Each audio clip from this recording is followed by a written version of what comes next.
عرفان رمضان عرفان رمضان. السلام علیکم ورحمۃ اللہ وبرکاتہ. عرفان رمضان میں ایک بار پھر سے آپ کا خیر مقدم ہے. نادر گبول صاحب سے بات چل رہی تھی اور سیاست کا ایک رنگ یہ بھی ہے کہ تھوڑی سی کڑک آ جاتی ہے, دھمک آ جاتی ہے, چمک آ جاتی ہے, مگر خوبصورتی میں اضافہ ہی ہوتا ہے. اختلاف بعض اوقات حسن ہوتا ہے اور ڈیبیٹ میں ہم یہی سکھاتے ہیں اپنے بچوں کو کہ یہ جو حسن اختلاف ہے دراصل یہ آپ کی شخصیت کو نکھار دیتا ہے, دلائل کو مضبوط بنا دیتا ہے اور پھر ارادوں کو بھی پختہ کر دیتا ہے. ایک مستحکم فیصلہ ہونے میں ہماری مدد ہوتی ہے. نادر گبول صاحب کا انٹروڈکشن چل رہا تھا, ساتھ ساتھ ایک بات میرے علم میں ہے, میں اس کو شیئر کرنا چاہتا ہوں. گبول فیملی کا پاکستان پہ اور خاص طور پہ اہلیان کراچی پہ بڑا ایک احسان ہے جس کا ہمیں شکر کرنا چاہیے. قائد اعظم کا مزار جہاں واقع ہے, یہ مزار یعنی اس کی جو زمین ہے وہ آپ کے دادا خان بہادر اللہ بخش گبول صاحب نے عطا کی ہے. اور اس وقت جب گورنمنٹ نے آپ سے سوال کیا کہ ہم سے اس کے عوض کچھ معاوضہ لے لیں تو آپ نے کہا اس بڑے کام کے لیے میں معاوضہ کیسے لے سکتا ہوں, تو یہ تحفہ ہے میری طرف سے. ایسے ہی گبول صاحب؟ بالکل جی, آپ نے صحیح فرمایا. دادا صاحب نے تو اتنا کچھ عطا کر دیا, آپ کب کریں گے؟ بس ابھی ہم خدمت کر رہے ہیں عوام کے جو مسئلے مسائل ہیں اس میں ہم حاضر ہوتے ہیں, ان کی خدمت میں. میں ایجوکیشن اور ہیلتھ کے اوپر اسپیسیفکلی بہت کام کر رہا ہوں, یوتھ ڈیولپمنٹ کے اوپر بہت کام کر رہا ہوں. یوتھ کو موٹیویٹ کر رہا ہوں کہ آپ سیاسی ایکٹیویٹیز کے ساتھ ساتھ اگر تعلیم کے اوپر توجہ دیں, اپنی ٹیلنٹ کو تھوڑا سا پالش کریں تاکہ کل جب آپ ورک فورس انٹر کریں تو صرف آپ کی سیاسی وابستگی کے تحت آپ کو نوکری نہیں فراہم کی جائے یا آپ کو ریوارڈ نہیں کیا جائے for your political services, but also because of your talent آپ ایسا ایک پرفارم کر سکیں تاکہ اپنے گھر کو آپ صحیح طرح سے چلا سکیں اور آگے انشاءاللہ آپ کی زندگی میں آپ کو ایک لیول آف انڈیپینڈنس بھی آپ کو حاصل ہو. خوبصورت. اچھا, لیاری میں تبدیلی آ جائے گی, یہ بات تو یقینی ہے. پیپلز پارٹی کی طرف سے, نادر گبول کی طرف سے لیاری کے عوام کو کچھ تحفہ ملے گا اس بار؟ دیکھیں جی, میں نے ابھی پچھلے دنوں بھی رمضان کے اندر, کیونکہ آپ کو پتہ ہے لیاری اسپورٹس کا گڑھ ہے کراچی کا, تو بہت سارے ٹورنامنٹس میں کرا رہا ہوں اس وقت تاکہ جو یوتھ ہے کم از کم ایک پازیٹیو طریقے سے انگیج رہے نا. آپ کی ایجوکیشن تو اپنی جگہ, بٹ آپ کی مینٹل فٹنس کے لیے اسپورٹس بھی بہت ضروری ہے. تو ابھی فی الحال میں بہت سارے ٹورنامنٹس چلا رہا ہوں فٹ بال کے اور کرکٹ کے, اور اس میں پرائزز بھی ہوتے ہیں اور بھی موقع ان کو فراہم کیے جاتے ہیں کہ یہ باقی شہروں میں ٹریول کر سکیں, وہاں پہ اور ٹیموں کے ساتھ کھیل سکیں. تو فی الحال اپنے تحت جو میں کر سک رہا ہوں وہ تو وہی کر رہا ہوں. میں خود ذاتی طور پہ کوئی گورنمنٹ آفیشیل نہیں ہوں یا کوئی وزیر نہیں ہوں کہ میں آپ کو کوئی بڑی بات پھینکوں کہ میں نے یہ کیا کام کیا یا وہ کام کیا, but as a social worker, as a political worker میں جو کر سک رہا ہوں وہ کرنے کی کوشش کر رہا ہوں. ٹھیک, زبردست. I wish you very good luck. بحیثیت نوجوان آپ نوجوانوں کی خدمت کر رہے ہیں اور ہمیں ایسے ہی نوجوانوں کی تلاش ہے. نوجوانوں کی بات ہوئی یسریٰ تو پھر نوجوانوں کو بلا ہی لیتے ہیں. انداز بیاں, بالکل اپنے انداز بیاں کا سیگمنٹ ہے اور اس کو بھی شروع کرتے ہیں. تو سب سے پہلے ہمارے ساتھ کون آنے والا ہے اور آج کا ہمارا ٹاپک کیا ہے؟ ٹاپک بہت خاص ہے, ڈیبیٹر سارے ریڈی ہوں گے. میں آپ کو ایک بات بتانا چاہتا ہوں کہ آج نوجوان تو نہیں ہے, نوعمر بچے ہیں, چھوٹے چھوٹے پیارے پیارے. کل آپ نے بہت پسند کیا سیگمنٹ کو تو فوراً سے ہم نے کہا کہ ٹھیک ہے اور بچے لے کر آؤ, بچے آج بولیں گے.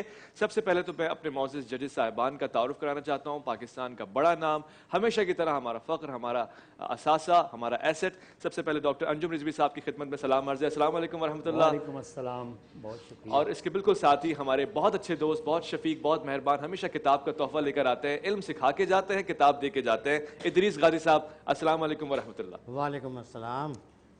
جناب, تو آج آپ کو پتہ ہے انداز بیاں شروع ہو رہا ہے. انداز بیاں شروع ہونے کا ایک طریقہ ہے, ہم اپنے مہمان سے ایک شعر سنتے ہیں.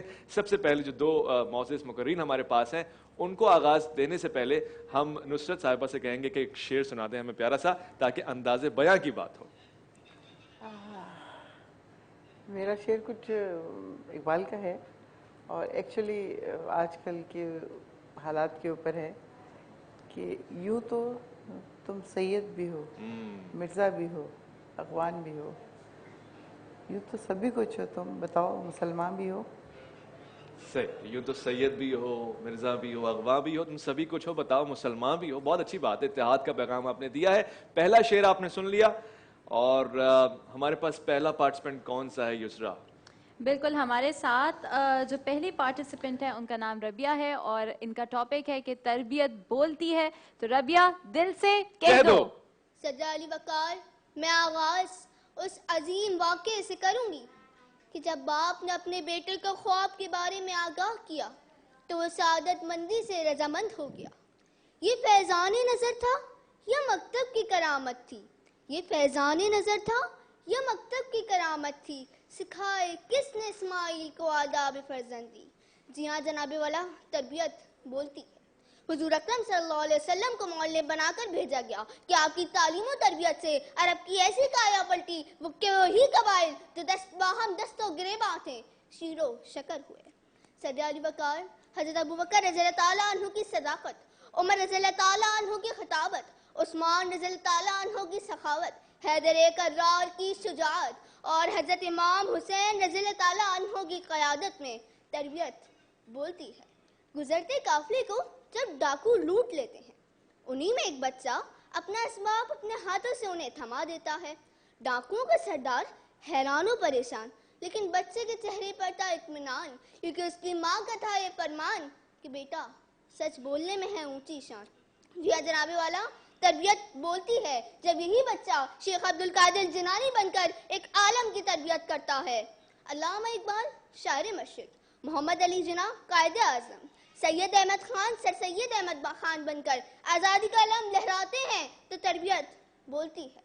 بولی اماں محمد علی، بولی اماں محمد علی کی جان بیٹا خلافت پہ دے دو. تعلیم کی کمی کو تربیت بڑی خوبصورتی سے ڈھانپ لیتی ہے، لیکن تربیت کے شگاف کو تعلیم کبھی بھی پورن نہیں کر سکتی. اس کی مثال اس طرح ہے کہ جیسے حوض بنانے کے بعد اس میں پانی بھرنا. گھر کی تربیت سے مادر علمی میں قابل اساتذہ کی زیر سایہ جب یہی نوجوان فارغ التحصیل ہوتے ہیں تو کوئی ڈاکٹر عبدالقدیر خان، کوئی مریم مختار، کوئی فیض احمد فیض، کوئی نعیم راشد اور کوئی اویس ربانی بن کر ملک و قوم کا نام روشن کرتے ہیں. تعلیم محض ڈگریوں کا نام نہیں بلکہ اسے عمل کے سانچے میں ڈھالنے کا نام ہے. لیکن آج ہمارے معاشرے میں بدلتی اقدار، عدم برداشت، تعلیم کے نام پر تجارت، صحت سے کھلواڑ اور کرپشن کی داستانیں ایسے شکوے ہیں جو مجھے جواب شکوہ کی یاد دلاتے ہیں. ہم تو مائل بکرم ہیں، کوئی سائل ہی نہیں، راہ دکھلائے کیسے رہروئے منزل ہی نہیں. تربیت عام تو ہے جوہر قابل ہی نہیں، جس سے تعمیر ہو آدم کی یہ وہ گل ہی نہیں. کوئی قابل ہو تو ہم شانے کئی دیتے ہیں، ڈھونڈنے والوں کو دنیا بھی نہیں دیتے ہیں. آپ سب کی سماعتوں کو بہت بہت شکریہ. آپ کا بہت بہت شکریہ. بہت خوب، بہت اچھا انداز تھا آپ کا. ساتھ ہی حذیفہ ملک کھڑے ہوئے مسکرا رہے تھے. ایسا لگ رہا ہے کہ اس کی مخالفت میں بہت سارے دلائل آپ کے پاس ہیں. حذیفہ دل سے کہہ دو. سر یہ ڈیبیٹ میں سپیچ ہے. سپیچ میں کہہ دو. ہر ابتدا سے پہلے ہر انتہا کے بعد ذات نبی بلند ہے، ذات خدا کے بعد دنیا میں احترام کے قابل ہیں جتنے لوگ، میں سب کو مانتا ہوں مگر مصطفیٰ کے بعد. یہ فیضان نظر تھا یا مکتب کی کرامت تھی، سکھائے کس نے اسماعیل کو آداب فرزندی. میری آج کی تقریر کا عنوان ہے تربیت بولتی ہے.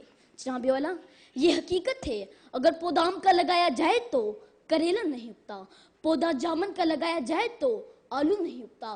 بالکل اسی طرح کسی بھی انسان کی افرادی زندگی ہو یا اجتماعی زندگی، کوئی گھر ہو یا کوئی کاروبار، کوئی اسکول ہو یا مدرسہ، کوئی قوم ہو یا قبیلہ، ان سب کے ذمہ داران یہ وہ سرپرست جن کے زیر تربیت یہ ادارے یا افراد پرورش پاتے ہیں. ان کی اخلاقی و معاشی زندگی کی کامیابی و تنزلی انہی افراد کے ذمہ ہے، کیونکہ تربیت بولتی ہے. جناب والا، ماں نے بچے کو گھر میں جو پڑھایا، جو سمجھایا، استاد نے اسکول میں جو پڑھایا، جو لکھایا، لیڈر نے، سردار نے جو کہا، جو کیا، جو سمجھایا، وہیں یہ بچہ، یہ شاگرد، یہ کارکن، یہ مرید وہیں گنگائے گا، وہیں گل کھلائے گا. جناب والا، ماں کی تربیت اور استاد کے فیض سے ہی حضرت غوث اعظم، امام اعظم، داتا گنج بخش، جنید بغدادی یا امام غزالی جیسے کلندر پیدا ہوتے ہیں. جی ہاں جناب والا، پھر مجھے کہنے دیجئے، مدرسہ بیت اللہ ہو، استاد بھی، رہبر بھی، رہنما بھی محمد رسول اللہ ہو